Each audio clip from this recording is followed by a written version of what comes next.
Welcome sa Cluster Recap. Ngayon, ibabahagi ko sa inyo ang pelikulang Message in a Bottle na ipinalabas noong 1999. Simulan na natin ang kwento. Si Teresa Osborne ay isang reporter na nagtatrabaho bilang isang researcher para sa Chicago Tribune. Isang araw habang nagja-jogging sa Cape Cod si Teresa, nakakita siya ng isang misteryong bote at may nakalagay na liham. Liham ng pag-ibig sa isang bote sa dalampasigan na naka-address kay Catherine. Siya ay nabighani dito kaya't ipinakita niya ito sa mga kasamahan sa trabaho. Inilathala nila ito sa kanilang pahayagan nang hindi nalalaman ni Teresa at nakakatanggap ng mga samot-saring reaksyon. May nakita pa silang isang liham na naka-address sa parehong tao sa parehong letterhead at na-type sa parehong tono. Nang maglaaw, nakatanggap sila ng isa pang liham na parehong uri mula sa isa sa mga reader na hindi naka-address kay Catherine, ngunit na-type sa parehong notepad. Sa bandang huli, natuntun nila ang may akda sa tulong ng makinilya at letterhead na ginamit. Ang kanyang pangalan ay Garrett Blake at naninirahan sa Outer Banks sa North Carolina, malapit sa kanyang ama na si Dodge. Pumunta si Teresa sa Outer Banks upang mag-research pa, ngunit nang makilala niya si Garrett, sila ay nahulog sa isa't isa. Sinusubukan niyang sabihin sa kanya tungkol sa tunay na layunin ng kanyang pagbisita, ngunit natatakot na baka mawala siya sa kanya. Kasabay na literal na distansya sa pagitan nila, nabubuhay sila sa daan-daang milya ng pagitan. May isa pang problema. Hindi makakalimutan ni Garrett ang yumaong kanyang asawa na si Catherine. Ang karera ni Teresa ay umunlad dahil sa romantikong mensahe sa isang bote na hindi isinaad ang nagsulat ng liham. Sa isang banda naman, si Garrett ay bumiyahe sa Chicago upang bisitahin si Teresa at ang kanyang anak na lalaki. Napakasaya nilang magkasama ng buong araw, ngunit kinagabihan nakita ni Garrett ang kanyang mga sulat sa kanyang drawer. At pagkatapos niyang makita at mabasa, dali-dali siyang nag-impake at galit na umalis ng apartment ni Teresa. Nang ihayag ni Teresa na mayroong pangatlong liham na parehong uri, naintriga siya dahil dalawa lang ang kanyang isinulat na liham.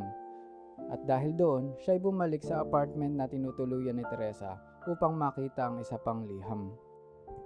Ang pangatlo na hindi naka-address kay Catherine ay talagang isinulat ni Catherine. Sa liham na iyon, inihayag niya ang kanyang pagmamahal at ang kanyang kaalaman sa kanyang nalalapit na kamatayan at kung paano siya kontento sa kanyang buhay kasama si Garrett, gaano man ito kaiksi. Iniwan si Teresa at umalis dala ang sulat habang umiiyak. Nagpatuloy si Garrett sa kanyang buhay at itinuwid ang mga bagay-bagay sa pamilya ni Catherine. Ibinigay ni Garrett ang paintings na ipininta ni Catherine. Tinapos niya ang kanyang sariling personalized na bangka sa tulong ng kapatid ni Catherine na ipinangalan itong Catherine bilang alaala sa kanya. Sa kabilang banda, nagpadala ng imbitasyon kay Teresa si Garrett para sa blessing ng bangka. Pagpunta ni Teresa doon, nasaksihan niya ang magdamdaming pananalita ni Garrett tungkol kay Catherine. Naintindihan niya na mahal niya pa rin ang kanyang yumaong asawa at iniwan niya ito na nagsasabing malugod siyang tawagan ito kapag sa tingin niya na handa na siyang magsimula ng bagong buhay. Pagkatapos ng gabing iyon, sumulat si Garrett kay Catherine at inilagay niya ito sa isang bote. Kinabukasan, naglayag siya sa dagat. Nung araw na iyon ay masama ang panahon. Malakas ang ulan at may nakita siyang palubog na bangka. At agad-agad niya itong tinulungan. At desperadong nagsisikap na iligtas ang isang pamilya. Nagtagumpay siya sa pagsagip ng 2 tao. Gayunpaman sa prosesong iyon siya ay nalunod.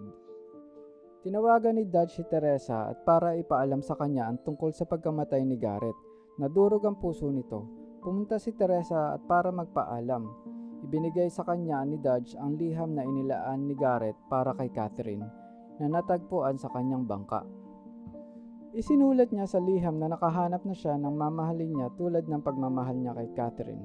Nagdesisyon siya ng magsimula ng bagong buhay kasama niya at humihingi ng basbas kay Catherine. Bagamat nalulungkot, bumalik si Teresa na nasisiyahan at sinabing bagamat iniwan siya ng karanasang ito sa kalungkutan, nakatulong ito sa kanya para ipadama ang pinakamahalagang bagay sa buhay. Kung nagustuhan nyo ang kwento, paki-like and share and comment na rin. Please subscribe and hit the notification bell para updated kayo sa mga susunod na kwento.